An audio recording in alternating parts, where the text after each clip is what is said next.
حضرت سلمان فارسی رضی اللہ تعالیٰ عنہ نے بیان کیا کہ حضور نے ہمیں یہ خطبہ ارشاد فرمایا شعبان کے آخری دن.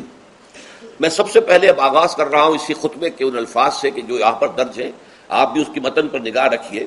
ان سلمان الفارسی رضی اللہ عنہ، حضرت سلمان فارسی رضی اللہ تعالی عنہ سے یہ روایت ہے. حضرت سلمان آپ کو معلوم ہے کہ ایران میں پیدا ہوئے اور ان کے والد جو ہیں وہ آتش کدے کے بڑے ذمہ دار آدمی تھے، لیکن ان کو نفرت پیدا ہوئی کہ یہ آگ ہم خود جلاتے ہیں، ایندھن اس میں نہ ڈالیں تو بجھ جاتی ہے، ہم کیسے اس کے سامنے ہاتھ جوڑ کر کھڑے ہو جائیں اور اس سے دعائیں مانگیں. بہرحال اس بنا پر جو بھی چپکلش ہوئی تو جیسے حضرت ابراہیم علیہ السلام کو ان کے والد نے گھر سے نکال دیا تھا، انہیں بھی گھر سے نکلنا پڑا. جیسے حضرت ابراہیم نے پھر ہجرت کی تھی اور وہ عراق سے جو ہے شام کی طرف منتقل ہوئے تھے، تو یہ ایران سے شام کی طرف منتقل ہوئے. وہاں جا کر انہوں نے عیسائیت کا مذہب اختیار کیا، راہبوں کے پاس رہے. آخری راہب جس کے پاس تھے زیر تربیت اور تعلیم تھے، تو جب اس کے انتقال کا وقت آیا تو انہوں نے کہا کہ مجھے تو ابھی تشفی نہیں ہوئی پورے طور سے، آپ نے بہت کچھ سکھایا ہے، بہت کچھ سمجھایا ہے اور میں نے آپ سے بہت کچھ فیض حاصل کیا ہے، لیکن ابھی تو مجھے تشفی نہیں ہوئی. اب آپ کا انتقال ہو رہا ہے، میں آپ کے بعد کس کے پاس جاؤں؟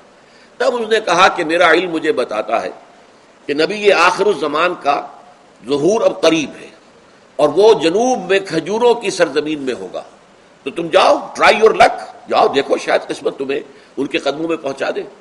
وہ وہاں سے روانہ ہوئے ایک قافلے کے ساتھ. قافلے پر ڈاکوؤں نے حملہ کیا، انہیں پکڑ کر غلام بنا لیا، غلام بنا کر بیچ دیا. لیکن یہ دیکھیے قسمت ان کی کہ مدینے کے یہودی نے خرید لیا. اب مدینے پہنچ گئے. اب وہاں خبریں انہیں مل رہی ہیں کہ مکے میں کسی صاحب نے دعویٰ کیا ہے نبوت کا، لیکن ان کے پاؤں میں تو غلامی کی بیڑیاں، یہ مکے تو نہیں جا سکتے.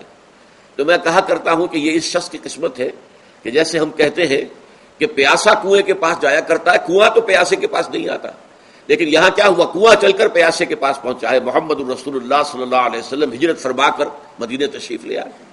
تب انہوں نے اپنے آقا سے ایک روز کچھ تھوڑی سی کھجوریں مانگی، لیں اور اجازت طلب کی اور جا کر حضور کی خدمت میں پیش کی، کیونکہ اس نے یہ بتایا تھا راہب نے کہ وہ ہدیہ تو قبول کر لیں گے، صدقات قبول نہیں کریں گے، صدقہ قبول نہیں کریں گے.